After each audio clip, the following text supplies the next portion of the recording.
त्या म्हातारीला अडकवण्यासाठीचा चक्रव्यूह।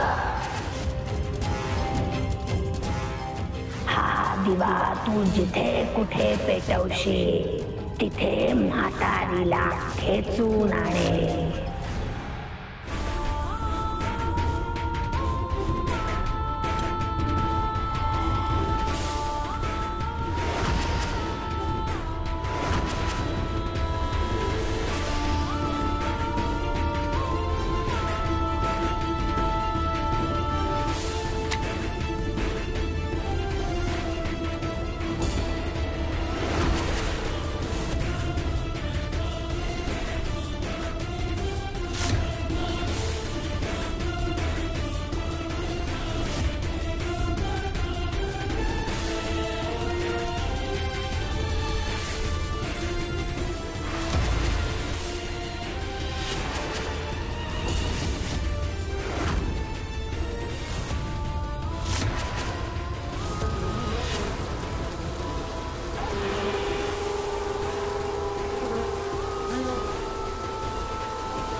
काळा धूर? ताई अगं, आणि हा दिवा कसा काय विझला?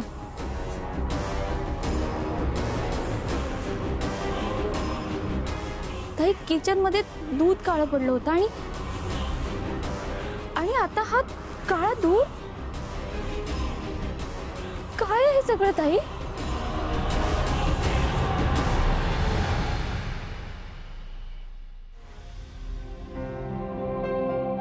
तू माझं कधीच ऐकणार नाहीस ठरवलंयस ना तू? काही म्हणालात का? मी इथे सोफ्यावर झोपतो। कशाला? कशाला म्हणजे काय? तू इथे असं सोफ्यावर झोपशील तर ते कसं वाटेल? ते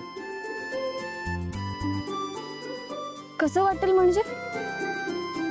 आपल्यात अशी एकही गोष्ट नाहीये जी बघून असं वाटेल की आपल्यात सगळं चांगलं चाललंय। आणि तुम्हाला कशाला उगाच असं वाटतंय की कसं वाटेल? जसं चाललंय तसं चालू द्या। जा, तुम्ही पण जाऊन झोपा। हट्टी नंबर 1 आहेस तू।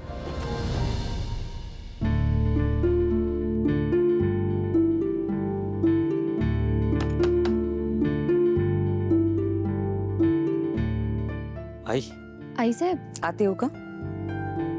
ये ना। या ना।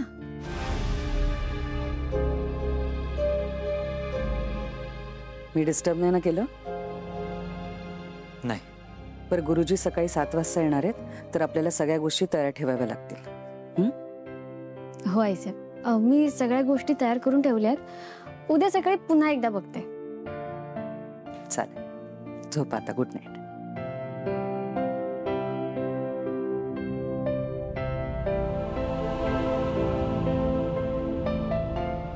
हे अंथरूण इथे काय?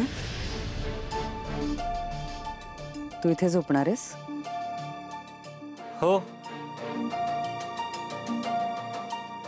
वेदा नाही आहे ना?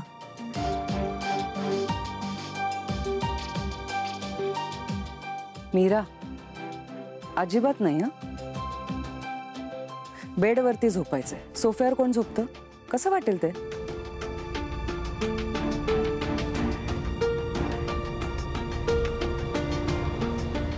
मीच उचलते. आईसाहेब अहो द्या माझ्याकडे. ऐका ना आईसाहेब राहू देत ना. आईसाहेब इथे बेडवरती झोपायचंयस. आईसाहेब हे बघा. तू माझं ऐकणार नाहीयेस. ती कोणाचंही ऐकत नाही.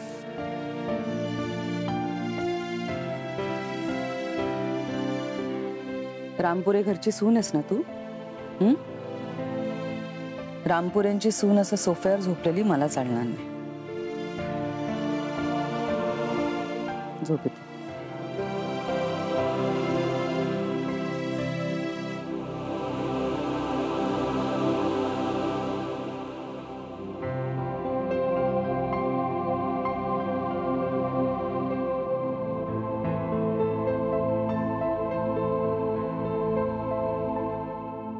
तुला काही वेगळं सांगावं लागणार आहे?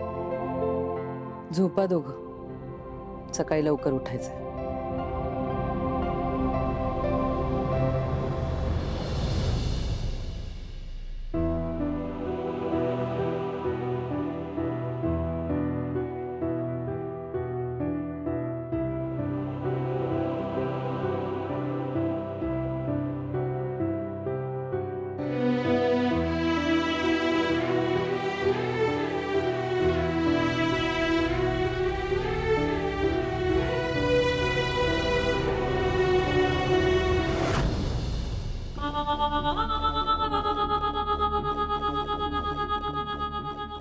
महागौरी, ही लढाई तुझी आणि माझी आहे.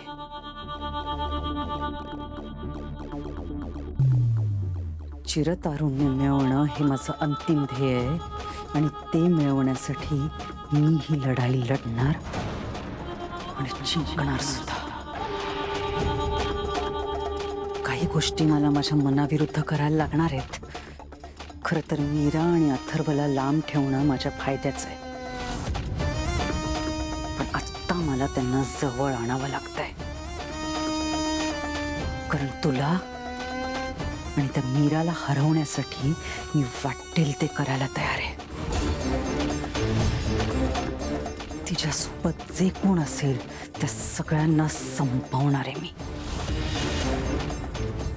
याची सुरुवात उद्या त्या म्हातारीपासून होईल.